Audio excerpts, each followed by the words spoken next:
Bienvenue sur Passer sous silence, le podcast qui décape.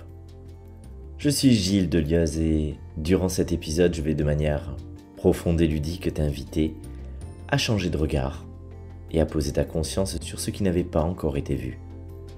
De manière empathique et incarnée, je t'invite à contacter tes mondes intérieurs et vivre tes bascules en conscience pour rayonner tes potentiels sans entrave.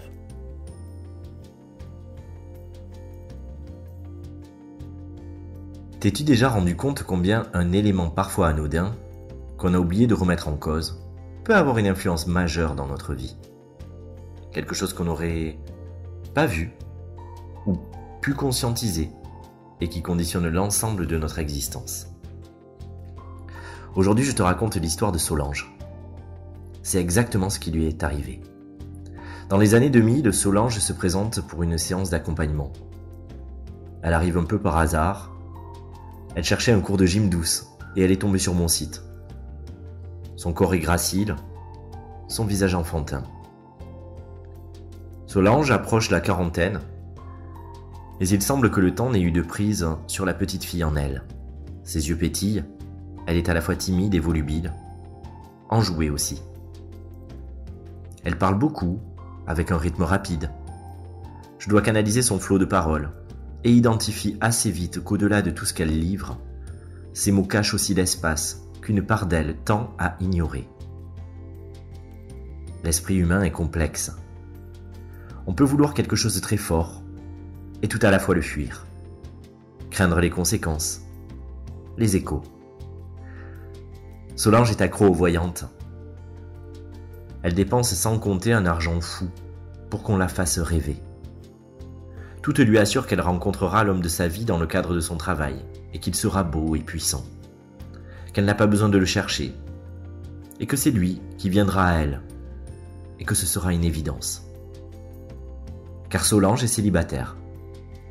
Elle a bien connu quelques histoires, mais rien de concret. Des amours adolescentes, fuis-moi je te suis et suis-moi je te fuis. Elle n'a d'ailleurs jamais vécu à deux. Sa vie s'organise autour de son travail, ses activités sportives, sa famille, dont elle est très proche, et ses sorties le week-end en discothèque. Elle vit dans un petit appartement simple et modeste. Elle dit volontiers elle-même qu'elle est en stand-by. Elle attend de rencontrer l'homme de sa vie pour investir un réel espace de vie.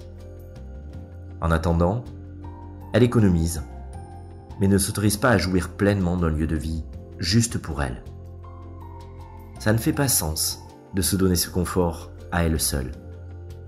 Et puis après tout, les médiums et cartomanciennes lui disent depuis tant de temps que la rencontre est imminente. Autant attendre. Sauf que peut-être il ne viendra jamais. La première séance a fait beaucoup de bien à Solange. Elle a pris conscience de cette tension et de cet enjeu qui maintient sa vie en stand-by. Dès la deuxième séance, cela s'est orienté sur le premier homme de sa vie, son père. Cet homme, placé sur un piédestal. Elle le décrit comme un homme charismatique, intelligent, cultivé, qui a occupé de hautes fonctions. Son regard s'illumine quand elle parle de lui. On sent l'admiration palpable. Il faut dire que son père est décédé brutalement alors qu'elle était adolescente.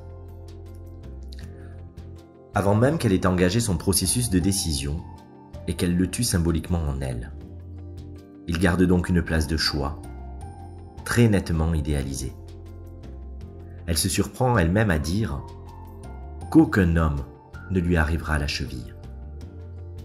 Tel un pavé dans la mare, le mot est lancé. Je vois l'expression de son visage changer. Solange prend la mesure de ce qu'elle ne soupçonnait pas l'instant d'avant et qui soudain lui saute au visage. Les prochaines séances sont portées sur cette fidélité et loyauté au père. Continuer de le faire vivre consiste à ne pas lui opposer de rival qui pourrait ternir son image. Une part d'elle était prête à déserter l'amour conjugal pour continuer d'honorer ce lien. Petit à petit, elle prend conscience de combien elle a fait de l'image de son père l'homme idéal. Que souvent, elle avortait des histoires car elle trouvait que ces hommes n'arrivaient pas à la cheville de son père. Qu'aussi, elle n'avait pas réellement pu faire le deuil de sa disparition. Laisser la place vacante à ses côtés était continuer d'honorer un lien et de le vivre auprès d'elle. Ce fut une détonation, un séisme intérieur. Solange s'ouvrait à une réalité non perçue jusqu'alors. Et derrière les traits enfantins, la profondeur d'une âme meurtrie, qui avait usé de stratégies pour continuer de vivre, se faisait jour. Elle visita aussi combien elle avait aussi remplacé ce père absent auprès de sa mère, en devenant le bâton de vieillesse, le repère, le pilier. Solange réalisa promptement combien elle se vivait durant toutes ces années en tant que fonction, sans réellement reprendre possession de sa vie. Elle a même eu la sensation de sortir d'un sarcophage, comme si elle s'était embaumée vivante, à la manière de la Belle au bois dormant attendant, pour vivre, que l'amour vienne la réveiller, la révéler. Solange fit ce choix puissant de revenir à la vie, de se détacher de ses espoirs secrets, comme raison de ne pas vivre.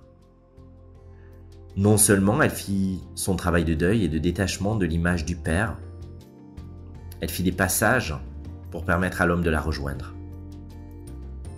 Mais au-delà, elle a choisi d'habiter sa vie.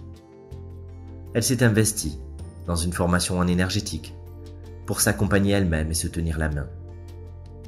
Elle a aussi rapidement acheté un terrain sur lequel elle a signé la construction d'un pavillon. Et tu n'imagines même pas ce qui s'est passé.